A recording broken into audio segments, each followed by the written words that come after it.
धैर्य रखो, एक दिन समस्याओं का हल निकलेगा। धैर्य रखो, एक दिन समस्याओं का हल निकलेगा। मुश्किलों का सामना करके ही बेहतर कल निकलेगा।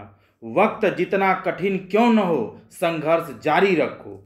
वक्त जितना कठिन क्यों न हो, संघर्ष जारी रखो। लगाया है शिद्दत से बीज तो एक दिन सुंदर फल निकलेगा। नमस्कार, मैं doctor RP Sonkar, assistant professor मनोविज्ञान विभाग, वसंत कन्या महाविद्यालय काशी हिंदू विश्वविद्यालय। एक बार फिर आप सभी सम्मानित अभिभावकों एवं प्रिय विद्यार्थियों का हार्दिक स्वागत एवं अभिनंदन करता हूं। प्रिय विद्यार्थियों, आज जिस मुद्दे को लेकर मैं आपके बीच आया हूं वह यह है कि आप टीजीटी की तैयारी कैसे करें। यानी हाई स्कूल में यदि आप टीचर बनना चाहते हैं तो उसके लिए आप अपने आप को कैसे तैयार रख सकते हैं। ठीक है, मैं इस पे आपसे विस्तृत रूप से बात करूंगा, लेकिन सबसे पहले बात करते हैं कुछ सामान्य जानकारियों। सबसे पहले ये कि अगर आप टीजीटी की तैयारी कर रहे हैं या ट्रेंड ग्रेजुएट टीचर बनना चाहते हैं तो इसके लिए मुख्य रूप से सभी विद्यालयों को दो भागों में बांटा जा सकता है। एक राज्य स्तरीय जितने विद्यालय या इंटर कॉलेज होते हैं और दूसरा केंद्रीय पद्धति पर आधारित, यानी केंद्रीय विद्यालय जो एनसीईआरटी पद्धति पर आधारित होता है उससे संबंधित जितने इंटर कॉलेज होते हैं, जिसका नाम कुछ नाम आप इस स्लाइड में स्क्रीन पर आप देख रहे हैं। इसके बारे में हम एक एक करके बात करेंगे। इससे पहले कुछ और महत्वपूर्ण चीज़ों के बारे में जान लेते हैं। यदि आप किसी कारणवश पीजी या आगे की पढ़ाई नहीं कर सकते और आपने यूजी प्लस बीएड किया है और यदि आप टीचिंग के फील्ड में कैरियर बनाना चाहते हैं तो आपके लिए टीजीटी सबसे बेस्ट ऑप्शन होगा। इसमें सिलेक्शन होने के बाद आपको अपना सब्जेक्ट क्लास 9 से लेकर के क्लास 10th तक पढ़ाना होता है। इसमें आपका जो सिलेक्शन होता है वो सब्जेक्ट वाइज होता है। ठीक है, अभी तक सिर्फ यूजी और बीएड, यानी अभी तक अगर हम बात करें तो सिर्फ यूजी और बीएड, यानी अगर आपके पास टेट नहीं है तो आप राज्य स्तरीय जितने भी इंटर कॉलेज हैं उसमें टीजीटी टीचर बन सकते हैं या बनने का बहुत सुनहरा मौका है, क्योंकि आने वाले समय में इसमें भी टेट जैसी चीज़ों को अनिवार्य किया जा सकता है जो अभी तक नहीं किया गया है। यानी भविष्य में क्या होगा ये आप नहीं जानते।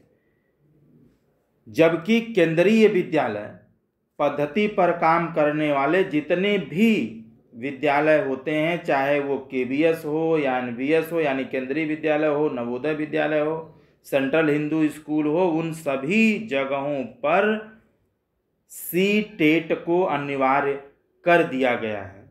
ठीक है, सबसे पहले आपको यह डिसाइड करना पड़ेगा कि आप टीजीटी कहाँ बनना चाहते हैं, किस स्कूल में बनना चाहते हैं। यानी आप राज्य स्तरीय में जाना चाहते हैं या आप केंद्रीय विद्यालय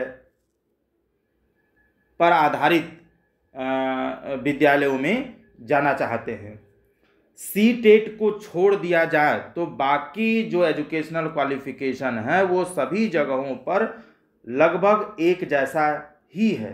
यानी निष्कर्ष स्वरूप ये कहा जा सकता है कि राज्य स्तरीय इंटर कॉलेज में टीजीटी टीचर बनने के लिए अभी मात्र यूजी प्लस बीएड की ज़रूरत है, यानी सी टेट या टेट जैसी चीज़ों की ज़रूरत नहीं है। जबकि सेंट्रल स्कूल में टीजीटी टीचर बनने के लिए यूजी प्लस बीएड के साथ साथ सी टेट का होना अनिवार्य है। टीजीटी का केंद्रीय विद्यालयों एवं राज्य विद्यालयों में जो वांट होता है, जो सीटें होती हैं, वो सरकार अपनी सुविधा अनुसार और अपनी आवश्यकता अनुसार निकालती है। इसे लगभग प्रति वर्ष निकाला जाना चाहिए, परंतु कई बार विभिन्न कारणों की वजह से यह संभव नहीं हो पाता है। अगर हम यूपी टीजीटी की पिछली पोस्ट की बात करें तो यह 2019 में आई थी, जबकि केंद्रीय विद्यालयों में टीजीटी की पोस्ट पिछले 4 सालों से नहीं आई है, जिसके जल्दी ही आने की संभावना है। आप अपनी तैयारी पूरी करके रखिए, क्योंकि आपको यह मौका किसी भी कीमत पर खोना नहीं है। यूपी टीजीटी यानी एडेड जो इंटर कॉलेज हैं, उसमें 2019 वाला जो फॉर्म आया था, उसमें फाइनल जो सिलेक्शन था, जो मेरिट था, वो बहुत कम पर ही बच्चों का सिलेक्शन किया गया था। यानी उसमें कुल 125 प्रश्नों में से जिसने भी 85 to 90 क्वेश्चंस सही किया था, यानी 70 से 72% क्वेश्चन सही किया था, उनका फाइनल सिलेक्शन हुआ है। इसके बावजूद भी आपको कम से कम इसके लिए 100 प्रश्नों को, यानी 125 में से 100 प्रश्न का टारगेट लेकर चलना चाहिए, यानी 80% क्वेश्चंस को सॉल्व करने का टारगेट लेकर चलना चाहिए। हालांकि यह कट ऑफ अलग अलग विषयों, अलग अलग कैटेगरी एवं अलग अलग वर्षों में परिवर्तित होता रहता है। ठीक है, आगे अगर हम लोग बात करें कि जो यूपी जीआईसी टीजीटी, यानी जितना मैंने आपको इधर लिस्ट बताया था, उसमें से अगर एक एक चीज़ों के बारे में थोड़ा विस्तार से बात किया जाए तो सबसे पहले हम लोग बात करते हैं उत्तर प्रदेश राजकीय इंटर कॉलेज में जो टीजीटी का एग्जामिनेशन पैटर्न है उसके बारे में। ठीक है, इसका सिलेक्शन यूपीएससी एसएसबी यानी Uttar Pradesh secondary education service selection board के द्वारा किया जाता है। इसकी विस्तृत जानकारी आप इसके ऑफिशियल वेबसाइट upscssb.org.in पर जाकर प्राप्त कर सकते हैं और इसी के थ्रू आप अपना ऑनलाइन आवेदन भी कर सकते हैं। इसका संचालन राज्य सरकार के द्वारा किया जाता है। इसमें अधिकतम उम्र 35 ईयर्स निर्धारित किया गया है, जिसमें विशेष कैटेगरी के बच्चों को या कैंडिडेट को नियमानुसार छूट प्रदान किया जाता है। यूजी प्लस बीएड में कम से कम, यानी अलग अलग यूजी प्लस बीएड में कम से कम अलग अलग 50 to 55% मार्क्स होना चाहिए यदि आप इसमें अप्लाई करना चाहते हैं तो। यानी यूजी के साथ साथ आपको बीएड करना भी कंपलसरी होता है यदि आप इसमें अप्लाई करते हैं, और इसमें आपको पर मंथ लगभग 60,000 की सैलरी प्रदान की जाती है। एडेड जो इंटर कॉलेज होता है उसकी तुलना में इसमें सुविधाएं या फैसिलिटीज़ आपको ज़्यादा मिलती हैं। इसका सिलेक्शन लोक सेवा आयोग द्वारा किया जाता है और रिटायरमेंट की जो उम्र होती है वो 60 ईयर्स निर्धारित किया गया है। अगर हम इसके एग्जामिनेशन पैटर्न के बारे में बात करें तो 2019 के पहले इसमें रिटेन और इंटरव्यू दोनों होता था। अब इसमें थोड़ा सा बदलाव करते हुए इंटरव्यू को हटा दिया गया है, यानी सिर्फ रिटेन एग्ज़ाम ही होगा। इसमें कुल 125 प्रश्न होंगे, जिनमें से 100 जो क्वेश्चंस होंगे यानी 100 जो प्रश्न होंगे वो आपके विषय यानी सब्जेक्ट से पूछा जाएगा, जबकि 25 questions GK, GS, maths, reasoning, general Hindi और इंग्लिश से संबंधित होता है।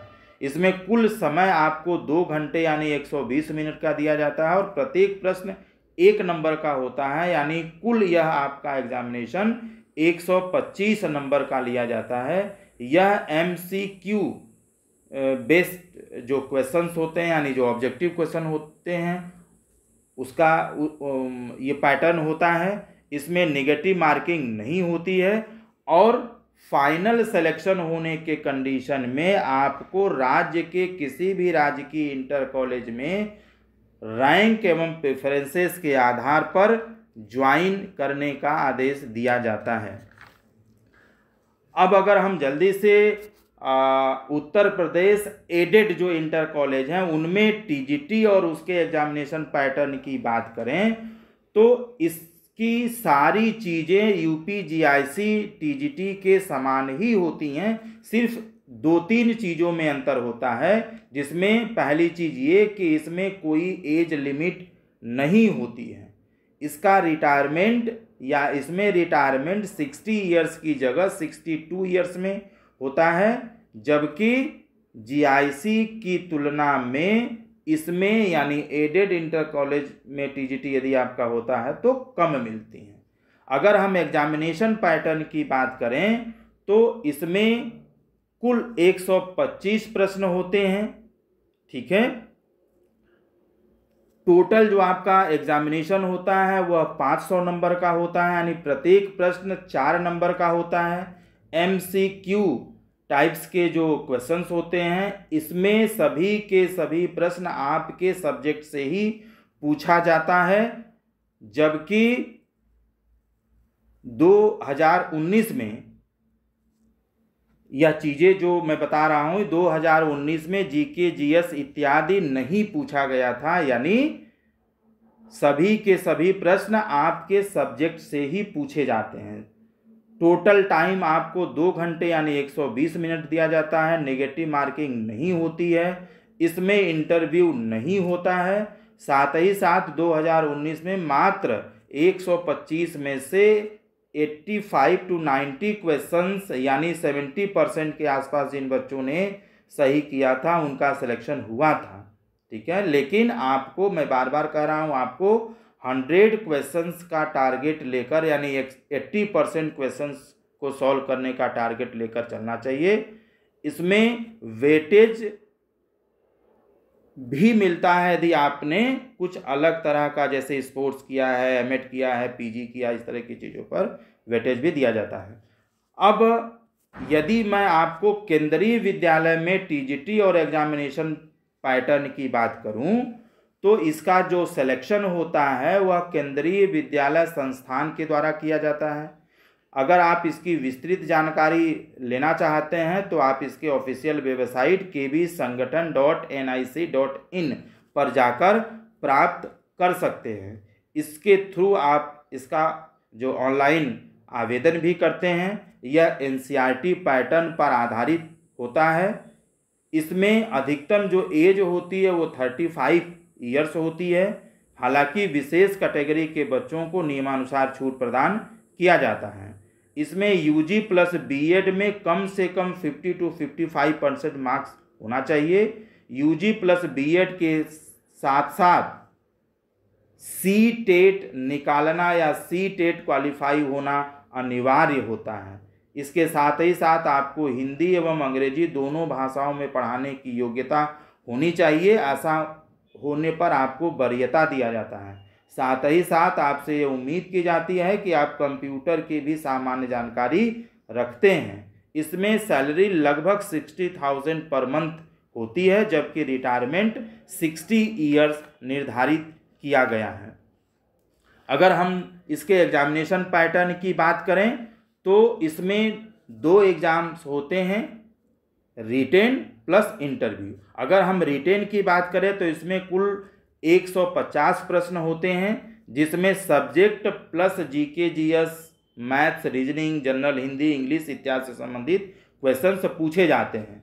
सभी क्वेश्चंस एमसीक्यू टाइप्स के होते हैं।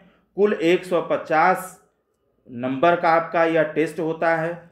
हर क्वेश्चन 1 नंबर का होता है। टाइम कुल आपको 3 घंटे यानी 180 मिनट दिए जाते हैं। नेगेटिव मार्किंग नहीं होती है और इसमें किसी भी तरह का वेटेज कैंडिडेट को नहीं दिया जाता है। रिटेन में पास होने वाले जो कैंडिडेट होते हैं, रिटेन जो बच्चे क्वालिफाई करते हैं, उनमें से 3 से 4 गुना बच्चों को इंटरव्यू में कॉल किया जाता है। इंटरव्यू 50 मार्क्स का लिया जाता है और इसमें फाइनल सिलेक्शन होने के कंडीशन में आपको देश के किसी भी केंद्रीय विद्यालय में आपके रैंक और प्रेफरेंसेस के आधार पर ज्वाइन कराया जाता है।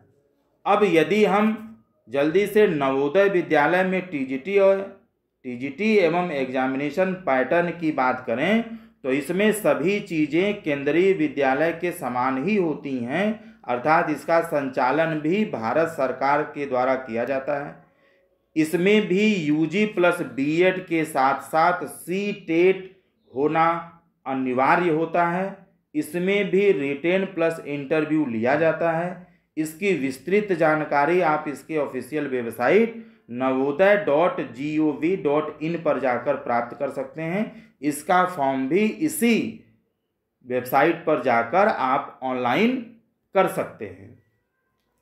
यदि हम टीजीटी इन सीएचएस यानी सेंट्रल हिंदू स्कूल में टीजीटी और एग्जामिनेशन पैटर्न की बात करें तो इसका चयन और संचालन काशी हिंदू विश्वविद्यालय यानी बनारस हिंदू यूनिवर्सिटी द्वारा किया जाता है। इसकी विस्तृत जानकारी एवं आवेदन आप इसकी ऑफिशियल वेबसाइट bhuonline.ac.in के थ्रू कर सकते हैं। यह भी एनसीईआरटी पैटर्न पर आधारित होता है। इसमें भी टीजीटी के लिए कोई एज लिमिट निर्धारित नहीं किया गया है। यूजी प्लस बीएड दोनों में कम से कम 50 to 55% मार्क्स होना जरूरी है। इसमें भी सीटेट होना अनिवार्य है। हिंदी प्लस इंग्लिश दोनों भाषाओं में पढ़ाने की योग्यता होनी चाहिए। ऐसे कैंडिडेट को वरीयता दिया जाता है। साथ ही साथ उन कैंडिडेट को भी वरीयता दिया जाता है जिन्हें कंप्यूटर से संबंधित सामान्य जानकारी होती है। इसमें भी सैलरी लगभग 60,000 पर मंथ की होती है। रिटायरमेंट इसमें 60 ईयर्स निर्धारित किया गया है और इसका एग्जामिनेशन पैटर्न भी केंद्रीय विद्यालय के एग्जामिनेशन पैटर्न के समान ही होता है। यानी अगर इन चारों जगहों के टीजीटी और एग्जामिनेशन पैटर्न के आधार पर मैं मूल्यांकन करूं तो कुछ निष्कर्ष निकल के सामने आते हैं। पहली चीज ये कि एक ही तैयारी से आप सभी जगहों पर एग्ज़ाम दे सकते हैं, अप्लाई कर सकते हैं। क्योंकि कहीं सब्जेक्ट से क्वेश्चन पूछा जाता है तो कहीं सब्जेक्ट प्लस जीके जीएस से क्वेश्चन पूछे जा रहे हैं। कहीं इंटरव्यू होता है तो कहीं इंटरव्यू नहीं लिया जाता है। कहीं सीटेट जरूरी है तो कहीं पर सीटेट की बाध्यता नहीं है। सबसे पहले यानी इन सारी चीज़ों को देख करके सबसे पहले यदि आप हर जगह केंद्रीय विद्यालयों में भी आप टीजीटी टीचर बनना चाहते हैं राज्य विद्यालयों के साथ साथ, तो सबसे पहले आप कोशिश करिए कि सीटेट आप निकालने का दृढ़ संकल्प कीजिए। सब्जेक्ट के साथ साथ आपको जीके जीएस को भी तैयार करने की आवश्यकता है।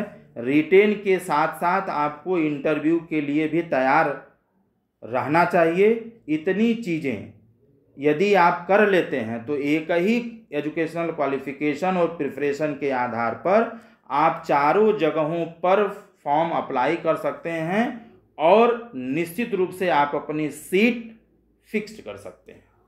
सीटेट यदि आप हैं तो बहुत अच्छा है और यदि आप सीटेट नहीं हैं तो सीटेट निकालने तक कम से कम यूपी टीजीटी के दोनों जो स्कूल्स हैं उसमें आप फॉर्म भर के टीजीटी टीचर बन सकते हैं। और यह कोशिश करिए कि जब भी टीजीटी का फॉर्म आता है आपको किसी भी कंडीशन में गलती नहीं करनी है, चूक नहीं करनी है और आपको अपना सिलेक्शन तय करना है। अब सबसे बड़ी बात कि आप इसकी तैयारी कैसे करें, टीजीटी बनने की तैयारी आप कैसे करें, तो इसमें कुछ महत्वपूर्ण चीज़ें हैं जिसको आप ध्यान देना चाहिए। आपको यूजी प्लस बीएड, आपने जो भी यूजी प्लस बीएड के दौरान पढ़ा है उसकी तैयारी आपको पुनः समझ करके एवं लिख करके करने की ज़रूरत है। इसमें 10th to 12th यानी क्लास 10 से लेकर के 12 तक में जो भी आपने एनसीईआरटी की बुक्स पढ़ी है वो भी आपके लिए काफ़ी मददगार हो सकती है। ठीक है, आप जीके जीएस और करंट अफेयर्स के लिए सबसे पहले बेसिक्स से आप फिर से जीरो से इसकी शुरुआत करिए। राष्ट्रीय एवं अंतर्राष्ट्रीय स्तर पर होने वाली जो मुख्य घटनाएं हैं, जो मुख्य बदलाव हैं, उस पर आप अपनी पैनी नज़र रखिए। कोई अच्छा न्यूज़पेपर आप पढ़ने की एक हैबिट डालिए। वो हिंदी न्यूज़पेपर भी हो सकता है, इंग्लिश न्यूज़पेपर भी हो सकता है। न्यूज़पेपर में निकले हुए आर्टिकल को या लेख को आप अवश्य गहराई से पढ़िए। यह किसी न किसी ज्वलंत वर्तमान मुद्दे पर आधारित होता है। इससे आप नई नई चीज़ों से अपडेट होते हैं और नया नया डेटा भी आपको मिलता है। संबंधित अन्य तरह की जानकारियां भी आपको आर्टिकल पढ़ते वक्त मिलती हैं। इसके साथ ही साथ आप स्पोर्ट्स की दुनिया पर घटित घटनाओं पर भी नज़र रखिए। आप इससे हमेशा तैयार रखिए, क्योंकि स्पोर्ट्स से हमेशा क्वेश्चंस जीके जीएस में आता है। साथ ही साथ मैथ्स, रीजनिंग, साइंस के लिए भी आप किसी भी पब्लिकेशन की बुक पढ़ सकते हैं। एग्जामिनेशन में इसके प्रश्न हूबहू आए या ना आए, आपकी कम समय में अधिक से अधिक प्रश्नों को करने की योग्यता निश्चित रूप से विकसित होती है। पिछले 2-3 सालों का पेपर लेकर आप तैयारी करें तो यह आपके लिए अत्यंत लाभकारी होगा। अन्य तरह के जो संबंधित एग्जामिनेशंस होते हैं उनके पेपर्स को भी आप समय समय पर हल करते रहिए। कंप्यूटर के बारे में भी आप हमेशा अपडेट रहें, ठीक है। टीचिंग एप्टीट्यूड के लिए आप पुराने पेपर्स या अन्य परीक्षा जो होते हैं उनके पेपर्स के साथ साथ आप अन्य बुक्स को भी पढ़ सकते हैं, क्योंकि इसमें जो प्रश्न होते हैं वो बहुत कठिन नहीं होते हैं, बल्कि कन्फ्यूज़न ज़्यादा होता है। अतः गहराई से समझने की आप कोशिश करिए। पूछे गए सभी प्रश्नों के सभी जो विकल्प होते हैं उनके आधार पर आप सबको समझने की कोशिश करिए, उसके आधार पे आप तैयारी करिए। किसी तरह का कोचिंग आप बिल्कुल न करें, क्योंकि 95% केसेस में बच्चे के लिए इसका कोई महत्व नहीं होता है, बल्कि नुकसान ही होता है। आपको खुद से, मन से, ईमानदारी से पढ़ाई करने की ज़रूरत होती है, क्योंकि कोचिंग आपको हमेशा खरगोश बनाता है, लेकिन जीत अपने से समझकर पढ़ने वाले कछुआ की ही होती है। अतः नियमित रूप से 4 से 5 घंटे की तैयारी आपके लिए पर्याप्त होती है। तैयारी एकदम शून्य लेवल से आप शुरू कीजिए, धीरे धीरे आगे बढ़िए, घबराने की ज़रूरत नहीं है। आप प्रतिदिन कुछ न कुछ नया सीखिए। एक दिन ऐसा आएगा जब आपके लिए यह सब कुछ करना बहुत आसान हो जाएगा। आप चाहो तो 4-5 बच्चों का एक ऐसा ग्रुप बना सकते हो जो बच्चे सच में ईमानदारी से पढ़ना चाहते हैं, दिखावा करने वाले न हो। मैंने कोशिश की है कि मैं आपको सभी जानकारी सही दूं, फिर भी किसी भी तरह के सूचना परिवर्तन की अवस्था में अथॉरिटी से संबंधित जो क्राइटेरिया मानक होंगे वही मान्य होंगे। आप सभी को आपके उज्जवल भविष्य की बहुत बहुत शुभकामनाएं।